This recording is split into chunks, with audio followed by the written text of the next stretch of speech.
السلام علیکم۔ کراچی میں نئی مصیبت آ گئی۔ مہنگائی کے مارے شہریوں کے لیے نئی آزمائش۔ کمشنر کراچی کے احکامات پر سب حیران۔ تازہ ترین ویڈیوز کے لیے چینل کو سبسکرائب کر کے بیل آئیکن اور آل نوٹیفیکیشن پر کلک کریں۔ آپ کو بتاتے چلیں کہ کمشنر کراچی نے مارکیٹیں اور شاپنگ مالز رات 8:30 بجے بند کرانے کی ہدایت دے دی۔ توانائی بحران پر قابو پانے کے لیے کمشنر کراچی نے شاپنگ مال اور مارکیٹیں 8:30 بجے بند کرانے کے لیے ڈپٹی کمشنرز کو ہدایت جاری کر دی۔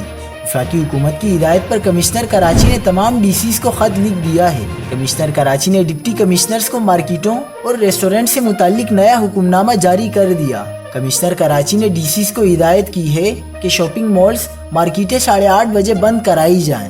کمشنر کراچی نے ہدایت کی ہے کہ شادی ہالز اور ریسٹورنٹس کو رات 10 بجے بند کرانے کے اقدامات کیے جائیں۔ توانائی بحران سے متعلق وفاقی حکومت کے احکامات پر عمل درآمد کرایا جائے۔ مزید خبروں کے لیے دیکھتے رہیے حق پاکستان نیوز۔